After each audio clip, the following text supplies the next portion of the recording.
James Gunn has just let it be known that we can probably expect to hear some more details and stories and news regarding the upcoming DCEU. Now, obviously, recently, it's actually been pretty quiet because for 4 months, there's been a writer's strike. But the question got posed to James Gunn, hey, when can we start expecting to hear more stuff and a few more details about the upcoming universe that you and Peter Safran are creating? And in Deadline, they talk about how James Gunn said the following. He said this. Gunn responded, I don't even know where we are with everything, as I haven't been able to talk with our writers while this has been happening. Remember, the writers haven't even been able to talk to the studio executives. In this case, James Gunn is a studio executive, so they haven't even been able to communicate with each other. I haven't been able to talk with our writers while this has been happening. That's been almost 5 months.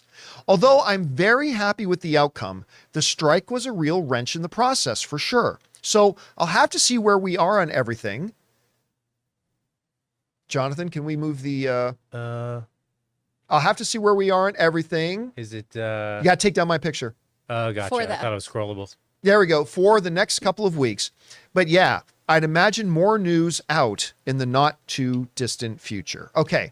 So what James Gunn is basically saying here is, look, I haven't even been able to speak with the writers in almost half a year.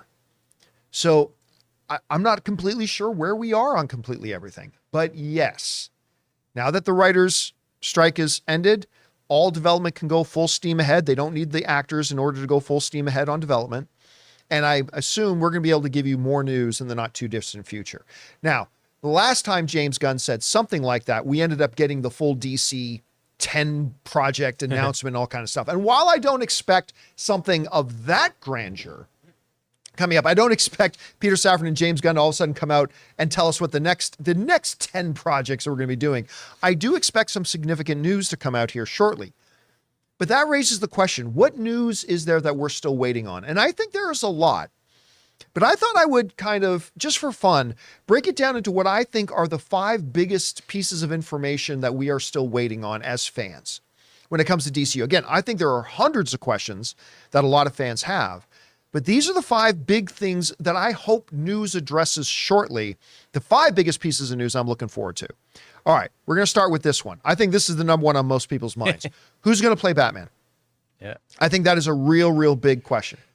What is the name of the movie again? Brave and the Bold? Yeah. Batman, Brave and the Bold.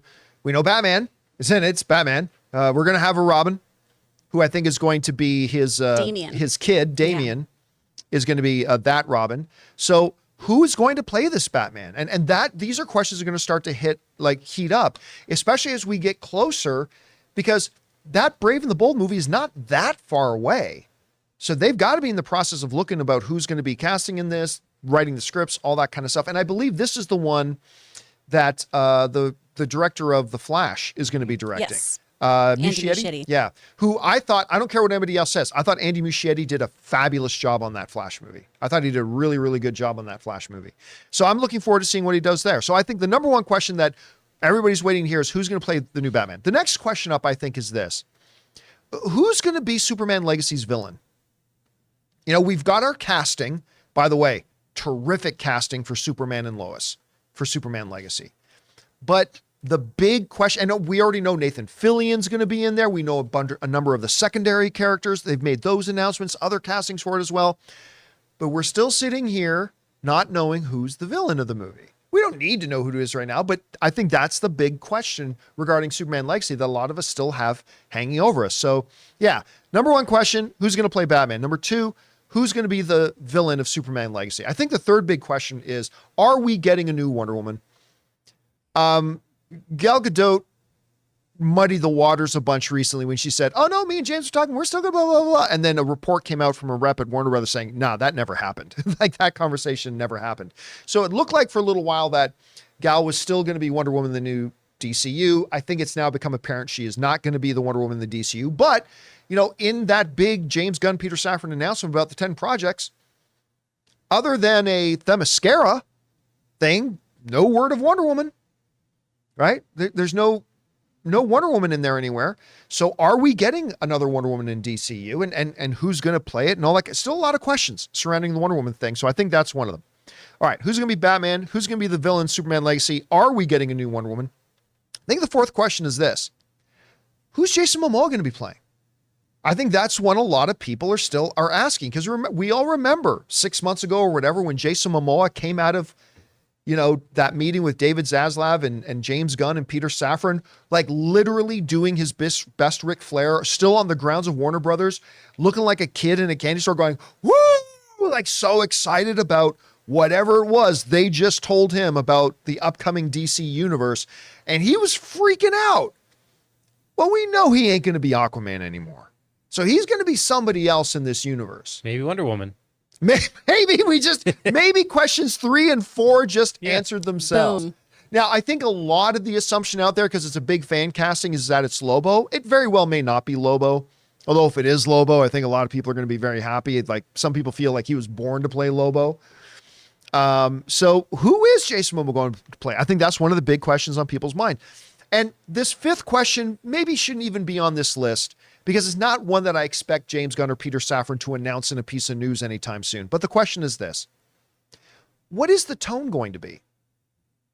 Like, the MCU has a definitive tone. Even though a movie like Winter Soldier and, say, Ant-Man and the Wasp: Quantumania are very, very, very fundamentally different movies, they do feel like they exist in the same reality. They feel like they're a part of the same world, right? They inhabit each other's existences.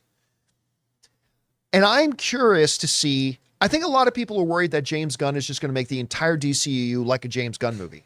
I don't think that's going to be the case. James Gunn is not going to be directing much of the stuff in the DCEU, right? We're bringing in other directors and other things that are going to bring different stuff, but they got to set an overall tone. And I think some people are wanting it to be like Guardians of the Galaxy. Some people are afraid it's going to be like Guardians of the Galaxy. I don't think that's going to be the case. I don't think the overall tone of this DCU is going to be, the Suicide Squad that he did. I don't think that's necessary. I think there's going to be elements of it, but I don't know but I think that is still, even though it's not an announcement we can look forward to, I think that's a big question. So I personally think the big 5 questions as of right now are: who's going to play the new Batman? Who's going to be the villain in Superman Legacy? Are we getting another Wonder Woman or not? Who indeed is Jason Momoa going to be playing? And what's the tone going to be? Guys, we want to take a second to thank a sponsor of this video, Vessi. Now, like me, I'm sure a lot of you guys have heard of Vessi, the shoe that claims to be incredibly comfortable and waterproof on top of that. Well, these claims are really interesting to me because as a Canadian who walked around in a lot of snow, and as somebody who likes to go camping and hiking with his wife on the weekends, there's nothing more uncomfortable and horrible than walking around in wet feet. So after receiving my first pair of Vessis and noticing how incredibly good looking the shoes are and how mind-boggling comfortable and flexible they are, the first thing I did was I took them into the backyard to put it to the supreme waterproof test and dipped my feet in my pool. Guys, my feet were bone dry, and like 20 seconds after having them in the pool and I touched them, the shoes themselves were also bone dry. Guys, seriously, these shoes are stupidly comfortable, they look great, and they absolutely lived up to the claim of being waterproof and keeping my feet dry. I absolutely love my Vessi shoes. So guys, if you want shoes that are good looking, are ridiculously comfortable, and on top of all that waterproof, you need to head to vessi.com/Campea and get yourselves a pair today. Go to vessi.com/Campea and get shoes for your best summer yet. Anyway, Chris, James Gunn says, yeah, new news coming soon. What type of news do you think he's going to be announcing to us? And do you think I left off any like big questions that the fan base has right now? The only thing else I can think of in here is just if we're ever going to address the Elseworlds in the room. Is it going to have any multiverse kind of things of, well, over on, this Earth over here, this is happening. God, I hope not. Are we ever getting into that? Or is it just, it's a different universe, don't worry about it. Battinson gets to hang out over here and do every rendition of Seven he wants to. All right, just let him do it. So that's the only thing on there. I really do think Batman and then who your big bad against Supes is are really the big points here. I think that's what people are really, really interested in right now. One, because of the Battinson of it all, of, well, we know we have a Batman, but who is the Batman? Who is Yeah. the one who's part of this? Who's going to be the one that inhabits the DC universe? Exactly. And then another kind of tertiary question here that I think Superman Legacy will be addressing is, you know, which version of the Justice League are we getting, right? Are we going to see a lot of team-ups? Because Batman Brave and the Bold historically has been a team-up series for Batman, where he's not necessarily the focal point. It's about him working with somebody else. Is that going to be the tone of the DCU, about how it's a very collaborative effort, how it's all these people working together? Or are we going to have more standalone kind of options here where it's not as interwoven as a Marvel Cinematic Universe? So I really think, though, a lot of people want to know who that Batman is and then who Superman is going to be fighting. Are we getting Lex Luthor? Is it too early to start talking about Darkseid? What's going on there? I obviously think Luthor or Brainiac are the ones you kind of start with. And as Ray brings up all the time, and I'm totally with him here. Where's Blade? What? Yeah. Where's Blade in the DCU? James Gunn announces Blade in the DCU. He's got to go somewhere. I really think they're going to, or I hope they at least, look to My Adventures with Superman with how to start off with a young Superman, how he deals with walking through the world, and how you introduce those big villains. Because we have him in that show dealing with some of the more BC string kind of people, and it's all building up to then this big reveal of, oh, that's who he's going to be up against. He's just been getting his footing, and he barely made it there. Now we're throwing in these guys. Oh, how's he going to handle that? Because then you also get rid of one of the biggest problems with Superman, which is his invulnerability and invincibility of, well, yeah, who can take him down then? Yep. When you have I still don't know what my powers are, I still don't know my own strength, that's so much more interesting and can lead up to those really epic big bags and have such a good payoff. Hey guys, thanks so much for watching this video. Make sure you like the video, leave a comment, and subscribe to our channel. And don't forget, we have a daily podcast called the John Campea Show podcast, available on Apple Podcasts, Spotify, or your favorite podcasting app of choice. Go and subscribe to it today so it'll be there when you need it.